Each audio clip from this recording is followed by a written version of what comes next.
Hey guys, I'm Aditya Thakur and welcome to this video in our Python series. In this video, we will talk about the different methods available to us that we can use in Python. These methods would help us in the future when we have to perform certain actions. These methods would make it easier for us to perform operations on strings. And we in the last video talked about strings in general, and we saw like how to define them and perform some basic operations. In this video, we'll continue with the methods that are available to us, and then there would be a next video in which we will talk about substrings and how we can format and concatenate strings. So let's get started with the videos. We will take up the different methods available to us. This video is brought to you by Newton School. It is a platform that prepares you for a career in tech. They have courses designed for freshers, working professionals, and also for women with no tech background. And they would train you for 6 months and help you become a full stack developer. Newton School has a network of more than 300 great companies, and once the training is complete, it would ensure that you get placed in the best company in the country. And the best part is they have a pay after placement program, so you don't have to pay anything until and unless you are placed with a minimum 5 lakh CTC.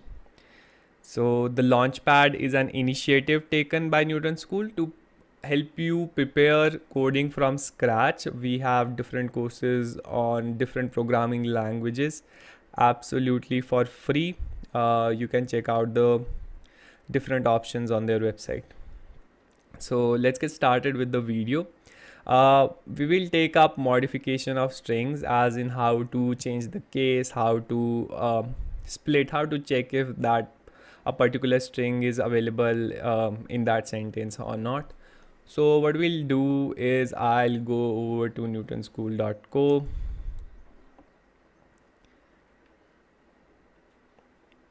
Here, if you do not have an account, then you can sign up, but since I already have an account, I'll just log in.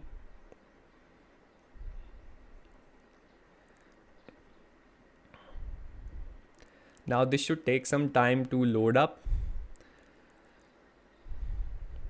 Once it does, go over to playground. It would be under your profile. So I'll go over to playground and scroll down to algorithm playground.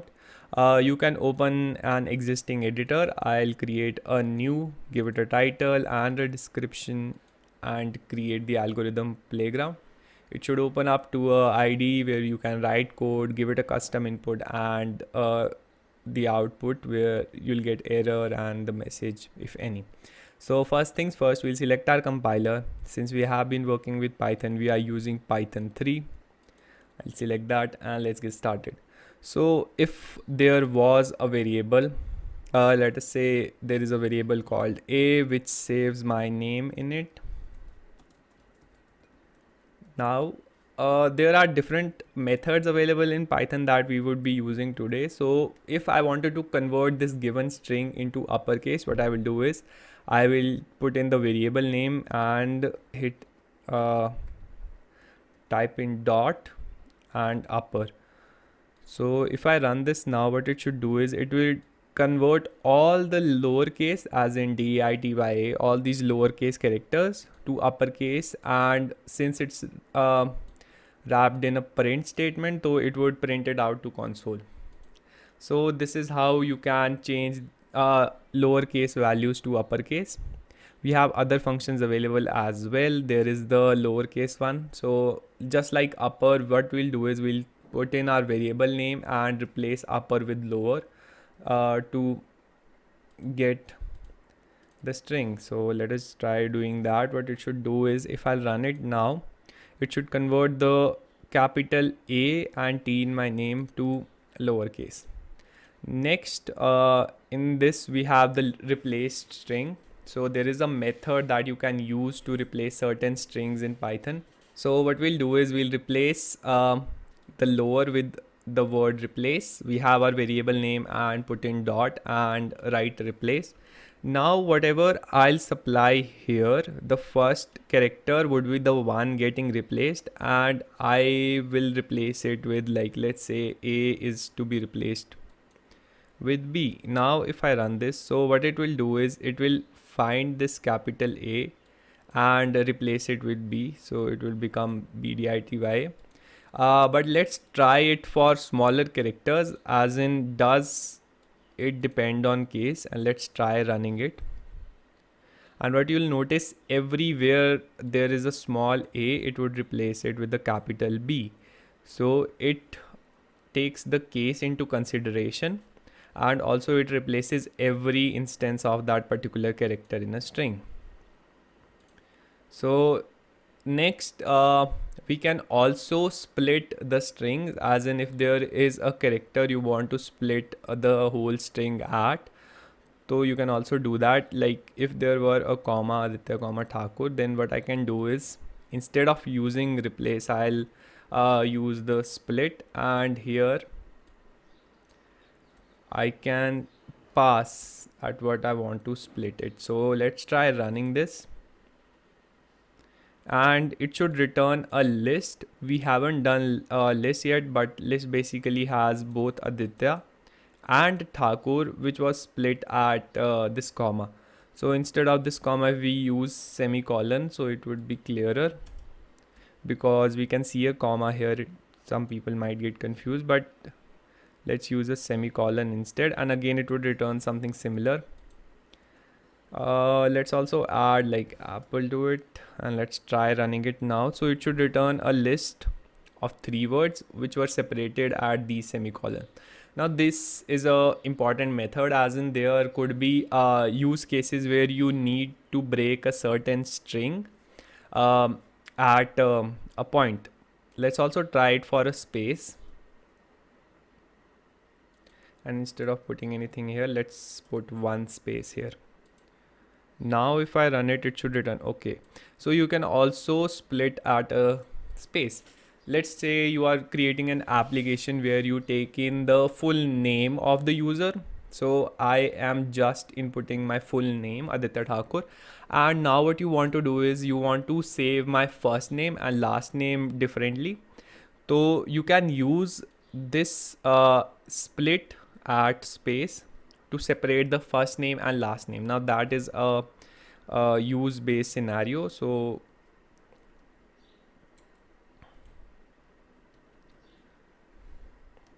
let's try printing only the first name. Let's try running this program once. Yeah, so there you have it. It printed out only the first name, because I know that a dot split and bracket would split the whole string and return a list. Now I know about list, that if I'll give square brackets and put in the value, we saw it in the last video, as in when I displayed it using paint, but we'll also take up list in length in the later video, so it would be clear. But I just wanted to show that we can also print the first name, and we can similarly also print the last name, because we are getting the string. So if I print it like this, I'll get Aditya, which is the first name, and Thakur, which is the last name. So this is really great. Now there are a few other functions that I want to take up. There is capitalize. So let's try running capitalize once. I'll get rid of the extra code that I have written, and also capitalize.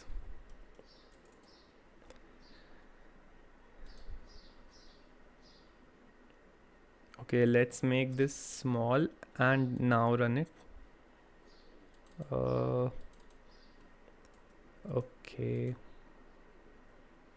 So what you will notice is that I had given it a small a, but it returned a capital A.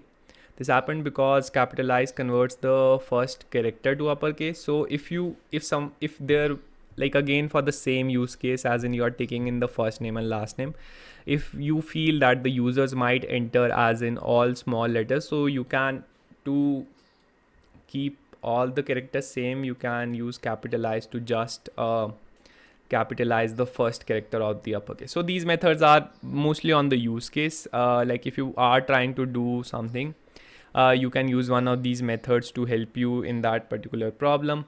We also have the count method, which returns the number of times a specified value occurs in a string. We have encode, which returns an encoded version of the string, and lstrip, swap case, is lower, is numeric, and find. Not only these, we have a number of other methods. What I'll do is I'll link an article in the description of the video so you can check that out once.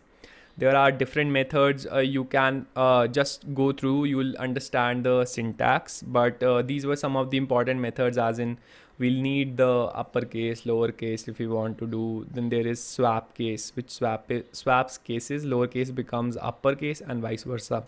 So in the same example, like if I have written Aditya, if I'll type in swap case, so what it should do is it would completely swap the case of this particular string.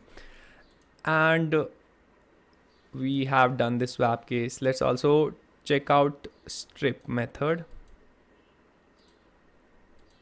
Okay, so if there is a string that has like spaces around it, so you can use the strip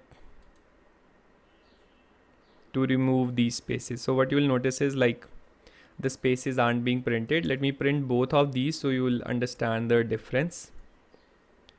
Okay, let me try running it now.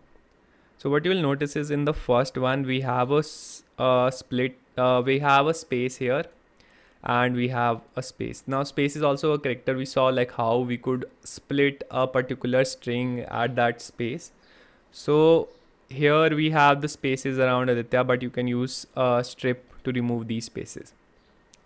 Again, this is also based on an example, as in there are sometimes cases where people enter extra spaces around strings, so you can remove these spaces. Now let me show you one more thing. Like if you'll have a longer string and there is one space here, there is one space in the middle and one at the end. Now let's try running it once. So what you will notice is that the outside space, that is the one after and the one before, are only removed. The spaces in the middle of the string are not removed. So if you are taking an input of a user's name and they tend to enter an extra space, you do not want that, so you can use the strip to remove any extra spaces. And a modification of this is lstrip. So what it does is it only removes the first space. So let me try running it once. And what you will notice is that the first space that we had here is removed, but the last one is still there. So there could be any number of spaces at the end. You do not want to remove that, so you can use lstrip. And since this is covered, there is also is numeric. So there are also methods that return a boolean value, as in there is lower, is numeric. So these methods can be used to check what type of string is. There are a few other methods also available, like is digit and all. You can check them out from the article that I will link in the description. So I'll just write in is numeric and give it a numeric string. If I run this program now, I should get 1 and it should return true, that this string is numeric. So if I replace it with something else, as in let me replace it with my name only. If I run this now, so it should return false, as in it printed out the string and returned that it is not numeric. There are a few other methods. Is lower, you can also check if it's in lowercase or not, if it's in uppercase.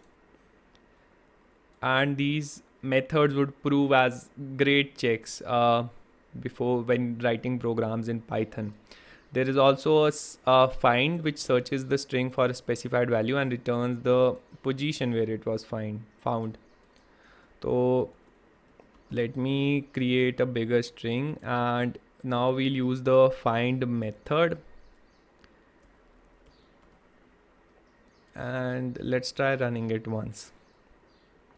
So what it should do is it would return like 14. So 1, 2, 3, 4, 5, 6, 7, 8, 9, 10, 11, 12, 13, 14.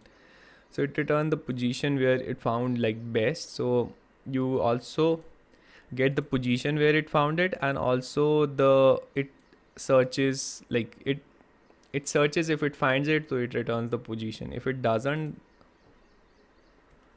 let me just check. If it doesn't, it returns -1. So yeah, that's about it. You can check out other methods available, not listed here. You can go over to the link in description, look up these methods, what they do, and you'll also find the syntax in the same article.